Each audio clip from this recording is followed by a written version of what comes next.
नमस्कार बंधुरा रूपास किचेने सबाइके स्वागतम। रुटी परोटा खेते भालो ना लागले एक कप आटा दिए स्वास्थ्यकर এই রেসিপিটি বানাতে পারেন।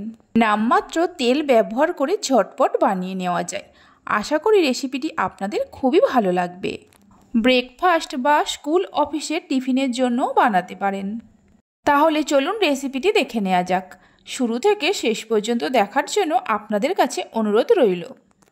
এখানে আমি একটা বাটির মধ্যে 1 কাপ আটা নিয়েছি। ওজন হিসাবে 200 গ্রাম আটা আছে।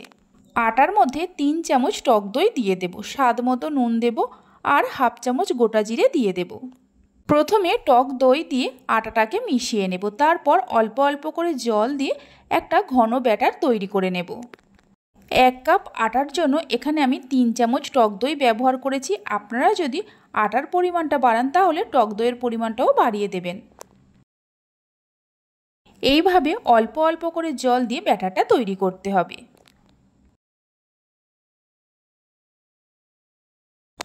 ব্যাটারটাকে তৈরি করে নেওয়া হয়ে গেছে। দেখুন ঠিক এরকম ঘন একটা ব্যাটার তৈরি করে নিতে হবে। এটা রেস্টে রাখার কোনো দরকার নেই। এবার এর মধ্যে দিয়ে দেব 1 প্যাকেট ইনো। ইনোটা দেওয়ার পর ইনোর মধ্যে সামান্য জল দিয়ে দেব। ইনোটা ব্যাটারের মধ্যে দিয়ে খুব ভালো করে মিশিয়ে নেব। তবে ইনো দেওয়ার পর ব্যাটারটাকে খুব বেশি সময় ধরে ফেটানোর প্রয়োজন নেই।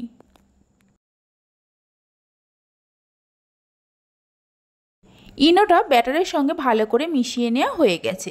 দেখুন ঠিক এরকম একটা থকথকে ব্যাটার তৈরি করে নিতে হবে। ব্যাটারটা তৈরি করে নেওয়ার পর গ্যাসের ওপর একটা তাওয়া বসিয়ে তাওয়ার মধ্যে সামান্য তেল ব্রাশ করে নেব। আপনারা চাইলে বাটারও ব্রাশ করে নিতে পারেন। তেল ব্রাশ করে নেওয়ার পর তাওয়াটা গরম করে নেব। তাওয়াটা গরম হলে এক হাতা করে ব্যাটার মাঝখানে দিয়ে হাতা দিয়ে একটু গোল করে নেব। ব্যাটারটা দেওয়ার সময় গ্যাসের ফ্লেমটা লোতে রাখতে হবে। ব্যাটারটা তাওয়ার মাঝখানে গোল করে দেওয়ার পর এর ওপরে অল্প করে কুচানো গাজর দিয়ে দেব, অল্প একটু টমেটো কুচি দিয়ে দেব। তবে টমেটোর দানাগুলো ফেলে দিয়ে ছোট ছোট করে কেটে নিয়েছি। অল্প করে পেঁয়াজ কুচি দিয়ে দেব। আপনারা চাইলে ক্যাপসিকাম কুচি, ধনেপাতা কুচির ব্যবহারও করতে পারেন। সামান্য কাশ্মীরি লঙ্কার গুঁড়ো ওপর দিয়ে এইভাবে ছড়িয়ে দেব। অল্প করে চাট মশলা নিয়ে ওপর থেকে এইভাবে দিয়ে দেব। এবার গ্যাসের ফ্লেমটা লো টু মিডিয়ামে করে 1 থেকে 1.5 মিনিটের জন্য ঢাকা দিয়ে রান্না করে নেব। আপনারা চাইলে ঢাকা ছাড়াও বানাতে পারেন। 1.5 মিনিট পর ঢাকা খুলে এটাকে উল্টে দেব। উল্টে দেওয়ার পর এর ওপরে অল্প করে তেল ব্রাশ করে দেব, খুবই সামান্য। তেলটা ব্রাশ করে দেওয়ার পর আবারও ঢাকা দিয়ে দেব 1 থেকে 1.5 মিনিটের জন্য, গ্যাসের ফ্লেমটা লো টু মিডিয়ামে রেখে।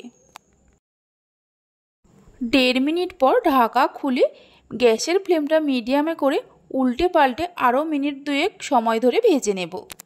এইভাবে একবার রেসিপিটি বাড়িতে বানিয়ে দেখতে পারেন। বাড়িতে বানালে খেয়ে আপনাদের কেমন লাগলো অবশ্যই আমাকে কমেন্ট করে জানাবেন। মিনিট 2 সময় ধরে মিডিয়াম ফ্লেমে উল্টে পাল্টে ভেজে নেওয়া হয়ে গেছে।